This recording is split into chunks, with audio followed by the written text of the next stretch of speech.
You can guess how many people, how many persons will it take to form a business? 3 or 4 probably. More 3 or more 4? More 3. So 3 and a short one. Okay. How many people, ma'am? 5.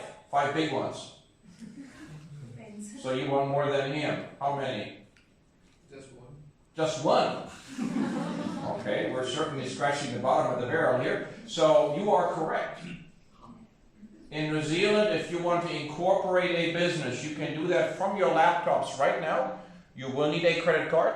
You can do that. It is now just about 1:15. We can have a company incorporated by 25 minutes after the hour. In 12 minutes, you could have a company incorporated. All you need is you need $10 to hold the name. You then need one person. That person can be the shareholder, the owner, and the sole director. You don't need any employees, but you can also be the employee. And you then need to pay another $190 that buys you a company, and they will send you a certificate that your company is established probably before 3 o'clock today. Boom, done. You do not have to be a resident. You do not have to be a citizen. You don't even have to be in New Zealand, but you need to have one person among the directors who is a New Zealand tax resident, so that if they owe money, we know where to find at least one of those buggers. But when you think about it, it only takes one person. And if you have a tax number and you're currently in New Zealand and you're over 18 years of age, although they don't check that, you could be a dog. If you could hit the keyboard correctly and you would know about credit cards, then you could be a dog or a cat to incorporate a business. We check virtually nothing. All we want to make sure is that you have a name that does not interfere. You don't have to tell us what kind of business you're doing. And you have a company. It is one of the easiest jurisdictions, one of the easiest government systems to get a company. And when you have a company, of course, you look much more sophisticated. You look much bigger than if you're just a sole proprietor. You're still just one person. And that one person can now name themselves the global biggest, bestest company limited. That sounds rather global. Sounds rather big. It's still just one person, and it can't be a short guy. So the idea is that we have systems here where size does not matter for a change. In companies, regardless of size, it is exactly the same system. When we look at what governance does, then there is ample research that tells us that there is a direct connection between good governance and people willing to invest. So for instance, in this case, when we look at good governance as part of a system that gives us a good rule, we get more investors. People are willing to put their money into governments, into countries, into companies that are well governed. And most countries have a pretty good system. You have voters. You then vote for a party. That party, if they get enough votes, becomes the government. They then appoint ministers, hopefully people that can do more than spelling their name, and you would then have people who run their department. The Minister for Education, the Minister for Housing, okay, let's talk about real ministers, the Minister for Defense. Now in New Zealand we don't really need that because we have so much ocean, nobody comes and attacks us, and boats really don't get here. So we have some Minister of Finance. That's an important role because that spends money, tax money, takes money. And so we're ending up in many cases with a system that is quite orderly. We have the same system in companies. We have in companies as the first group of people, the highest group of people that has the most rights in a company, the shareholders. And be careful when you see two words that are quite similar, they're different, shareholder and stakeholder. Stakeholder is anyone with an interest in what the company does, the community, competitors, employees, and so forth. But shareholders have a very defined role. They own the company. What's the minimum number of shareholders that you need? How many? Yeah, I'm looking at you, it's you. Even if you're shrinking your seat, it's still you. How many people minimum will you need as shareholders? One. One. So the founder is the shareholder, can also be the sole board member, can also be the only employee. So one is all you need. Very simple. But you can also have millions of shareholders, like in big firms where the shares are traded on a public exchange and everyone can buy one share of Telecom or one share of Air New Zealand. You can have thousands, millions of shareholders. And as you have more and more shareholders, it's pretty clear to you that those shareholders can't easily manage anything because they aren't managers, they're shareholders.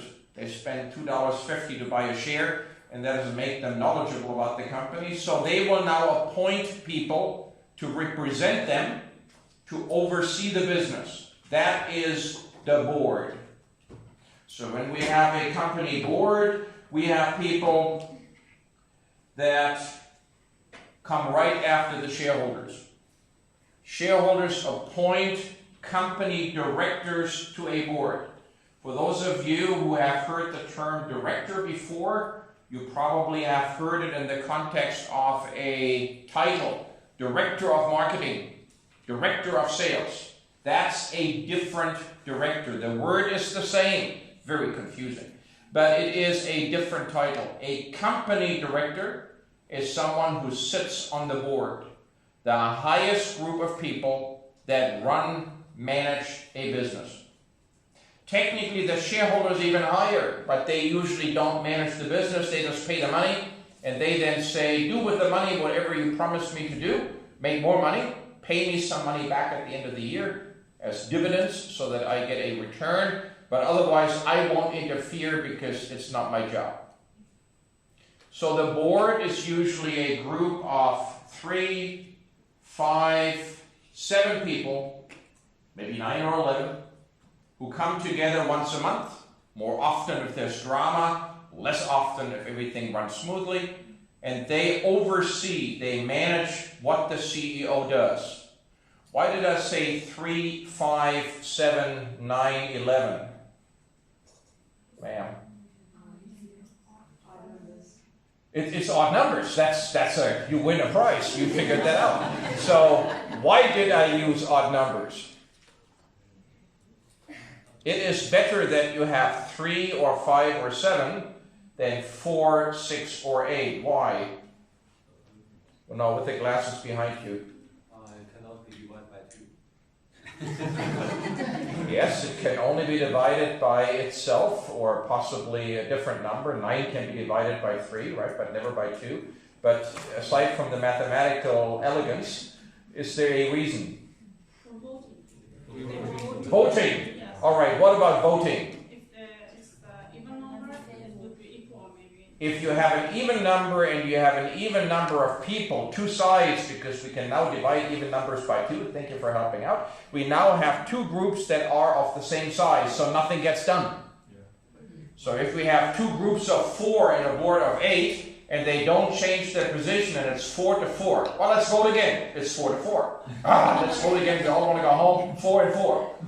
So we don't get anything done. We want odd numbers because then when you vote, one group will win. Whether that's the right thing or not makes no difference.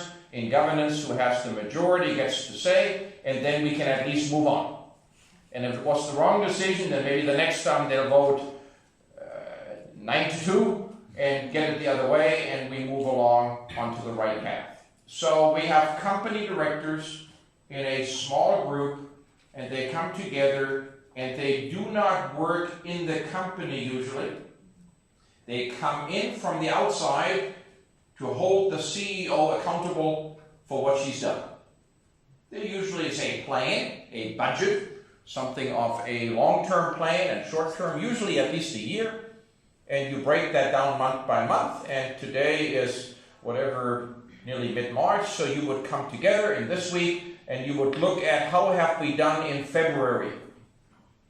And there would be a budget that in February we should have sold $1 million worth of goods, we should have had $50,000 more in cash in the bank, we should have earned so much money. And then you look at the books, and the CEO will come in and say, we did great. Did you sell $1 million? No. Okay. How did you do? Great. Well, we sold $900,000. Uh-oh. But we earned double of what we thought we would. Aha! So we look at how the company does, and the board then says, well done, let's have lunch. And if it's not well done, they would say, okay, what do we need to do? What help do you need? What do we need to change so that we get back on track? We have two different types of directors, company directors on a board. We have internal directors who also work in a company, and we have independent directors who do not work in the company. They only come as company directors to the board meetings, then they go back to their real lives. And I will help you and tell you that if we had a choice, we would want to have nearly all, or at least the majority of company directors be independent directors. People who do not work in the company, but who only come in to be directors. And quite a few of you would say, that's kind of weird, because somebody who doesn't work in the company, how can they make decisions? How can they lead and oversee the company if they don't even work there? Wouldn't it be better if we only had company directors who knew what was going on inside the company every day because they worked there? You can see that that's quite good logic, isn't it? But it's wrong. We want independent director. Sir, up north in the black t-shirt, why do we want independent directors? You got to speak loud. Yeah, you weren't listening, that's a problem. Okay? I see when you don't listen because you move around and boom! See, now suddenly it's a problem. Guess for me, what would be good about independent directors?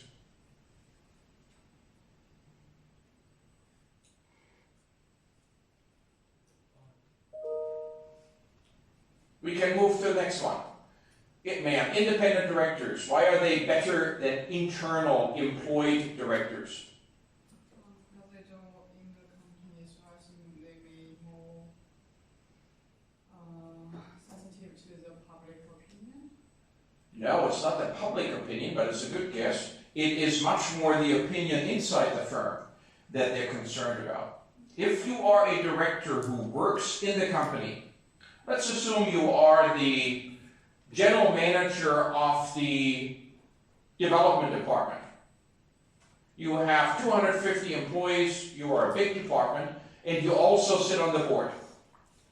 And let's assume that the board is discussing at the current board meeting to do away with the development department, to outsource it somewhere else. As a director, a company director, you would probably say, oh, that's a good idea. We save all this money. We can outsource this cheaper. This will earn more money. That's a good idea. And then you suddenly go, oh shit, that's me. That's my job, my people, my staff, my department. No, that's a terrible idea. So you have what's called a conflict of interest. A conflict of interest is based on the concept that when you are at work and you have a job to do, you can only be responsible, accountable to one master. You cannot have two masters because they would conflict in their instruction to you. So when you are your own master in your department where you have a job, you make good money, you've been there for many years, you know most of the employees and their families, you want to protect them in your own job. So your first indication would be, I will vote against doing away with the development department. But then you have another master, the shareholder, when you serve as a company director. So at the same time, you have two different voices in your head. I know that some of you have 3 or 4 voices in your head, and that's all good fun. But when we are at work and we have two different voices that tell us what to do, it gets confusing. So we have a concept in business that you can only have one master. For instance, when you work for a company in New Zealand, you cannot work at night and on weekends in your private time for a competing company, even if it's your private time. You cannot even start a business, your own business, in your private time and only do it out of your bedroom at home when you are at night or on weekends. That competes with your daily company because it's a conflict of interest. You can only have one master. And if you take money from an employer, then you automatically give that employer loyalty as part of your work. So a company director must be loyal to shareholders, and therefore when that company director has other loyalties as well, like to himself and the family and the employees, then that conflicts. So we now prefer, this has evolved over the last 15, 20 years, that in most companies we at least have the majority, if not all of the people, be independent directors. Now, when somebody who does not work in the company every day comes in from the outside every month to sit in a meeting and discuss the company, then they clearly need to be able to do their job. So a company director is not an amateur. It is not somebody who comes fresh out of school. It is usually somebody who has run companies for many years, who has developed transferable skills that work from the company they currently run to the skill they need on this board. They usually have huge experience in seeing what companies do well and what they do poorly, and they can therefore use that skill to make decisions as board members, even if they don't work at that company all the time. When you see financial statements, when you talk to the CEO who's part of the board meeting, when you bring in managers from the company to report on key issues, if you know what you're doing, you can understand what they're doing, you can determine is this the right thing or the wrong thing, and you can be a good company director.